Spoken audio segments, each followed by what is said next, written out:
এখন যখন বংশীধ্বনি করছিলেন রাধারানী আসেনি, তাই ভগবান শ্রীকৃষ্ণ বিরজাকে সঙ্গে নিয়ে লীলা করছিলেন।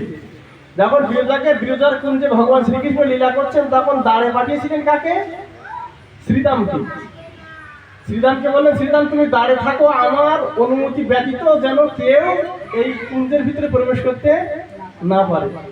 যখন শ্রীরাম দ্বারে থাকলেন, তখন রাধারানী যখন আর কৃষ্ণ ডাকছে না, তখন রাধারানীর এবার মন ফুটে খাচ্ছে। রাধারানী ছুটতে ছুটতে একুঞ্জ অকুঞ্জ খুঁজছে, কৃষ্ণকে কোথাও পাচ্ছে না। যখন পাচ্ছে না, তখন ঘুরতে বিরজার কুঞ্জে এসেছে। দেখে দ্বারে কে আছে? শ্রীরাম। শ্রীরামকে বলছে, শ্রীরাম কৃষ্ণ কি ভিতরে আছে? আমার অনাদিরাদি গোবিন্দ, আমার প্রাণনাথ কি ভিতরে আছে? বলছে আছে রাধারানী, কিন্তু এখন তোমাকে যেতে দেওয়া হবে না। কেন? বলছে কৃষ্ণ বলে গেছে যে তার অনুমতি ব্যতীত কেউ এই বিরজার কুঞ্জে প্রবেশ করতে পারবে না। যখনই এই কথা বললেন, তখনই রাধারানী আরো খেপে গিয়ে ক্রোধ হয়ে বললেন যে শ্রীরাম তুমি আজকে দ্বার ছেড়ে দাও, আমাকে ভেতরে যেতে দাও।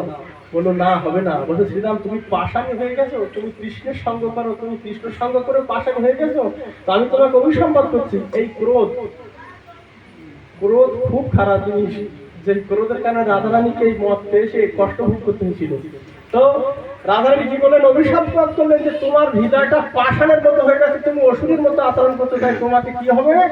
তুমি আগত যুগে তুমি কি হবে? তুমি অসুর কুলে জন্মগ্রহণ করবে, তাই তোমার নাম হবে শঙ্খচূড়। শঙ্খচূড় দৈত্যকুলে রাধারানীর অভিসম্পদে শ্রীরাম শঙ্খচূড় দৈত্যকুলে জন্মগ্রহণ করেছিলেন, যার স্ত্রী ছিল তুলসী, যাকে নারায়ণ স্পর্শ করে আসক্তি করে তারপরে শঙ্খচূড়কে বধ করেছিলেন। তো ওদিকে যাব না। যখন ওই অভিসম্পাদ করলেন, তখন শ্রীরাম বললেন, কৃষ্ণ ভগবান আজকে তোমার জন্য আমার আজকে এই দশা, আজকে তোমার জন্য আমাকে অসুরকুলে যেতে হবে। তবে রাধারানী তুমি শুনে রাখো, আমি যদি কৃষ্ণের অন্তরঙ্গ সখা হয়ে থাকি, আমি যদি কৃষ্ণকে ভালোবেসে থাকি, আমিও কথা দিচ্ছি তুমি আমাকে যার জন্য, যাকে পাওয়ার জন্য তুমি আমাকে, যাকে ভুলে থাকতে দৈত্যকুলে আমাকে পাঠালে, কারণ দৈত্যকুলে তো ভগবানের নাম হয় না, তুমি যাকে, আমি যার চরণ সেবা করি, তুমি তার থেকে আমাকে বঞ্চিত করলে, তুমি কৃষ্ণ চরণ থেকে আমাকে বঞ্চিত করলে, আমিও কথা দিচ্ছি রাধারানী, আমি যদি কৃষ্ণের সেবক হই, তবে তোমাকে ওই মত্তকুলে যে 100 বছর বিরহ যন্ত্রণা ভোগ করতে হবে। তাই রাধারানী 100 বছর বিরহ যন্ত্রণা বৃন্দাবনে ভোগ করেছিলেন। কৃষ্ণকে পাওয়ার জন্য 100 বছর বিরহ যন্ত্রণা ভোগ করেছিলেন। ভগবান শ্রীকৃষ্ণ যখন অক্ষুর নিতে এসেছিল, কংসের আদেশে অক্ষুর নিতে এসছে, তো রাধারানী বলছে, রাধারানীকে ভগবান শ্রীকৃষ্ণ বলে গেছিল, আমি আজ যাবো বধূ, কিন্তু কালকে ফিরে আসবো। সে কাল আর কখনো হয়নি। এখানে কীর্তনিয়ারা একটা পদ গায়, অনেক ভাগবত বক্তা কীর্তনিয়াদের নিন্দা করেন, কিন্তু কীর্তনিয়ারা পদটা করেন ঠিক, আমরা বুঝি উল্টো। বলছে রাধারানী বলছে, কাল বলে কালা গেল যে চলিয়া, সে কালের আর কয়দিন বাকি, আমার যৌবন সায়রে সরিতেছে ভাটা, তারে কি দিয়ে বাঁধিয়ে রাখি। বলছে আমার যৌবন সায়রে বাটা লেগে গেছে, আমি তারে কিভাবে বেঁধে রাখবো? যৌবন তার বেঁধে রাখা যায় না। তো বলছে আমার বধূ যা ভালোবাসে, তা ফিরিয়ে গেলে আমি কি দিয়ে তার চরণ সেবা করব? বধূ কি ভালোবাসে? যৌবন ভালোবাসে? শ্রীকৃষ্ণ কি যুবতী ভালোবাসে? বললে শ্রীকৃষ্ণ কখনো যুবতীকে ভালোবাসে না, শ্রীকৃষ্ণ ভালোবাসে যুবতী কাল। কারণ তুমি যুবতী কালেই ভজন সাধন করো, তবেই তুমি সঠিক পথে যেতে পারবে। কিন্তু আমরা বলি শ্রীকৃষ্ণ কোথায় যুবতী নারী, যুবক ভালোবাসে না।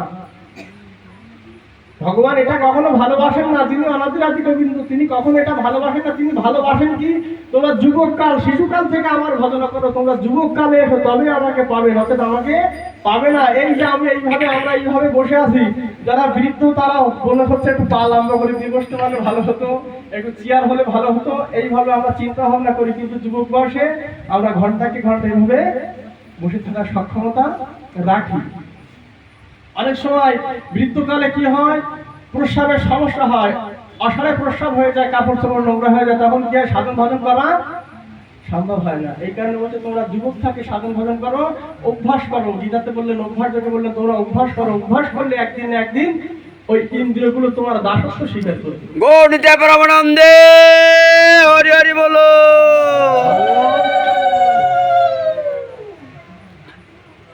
ভগবান করিলেন তো নিষ্কাম প্রেম।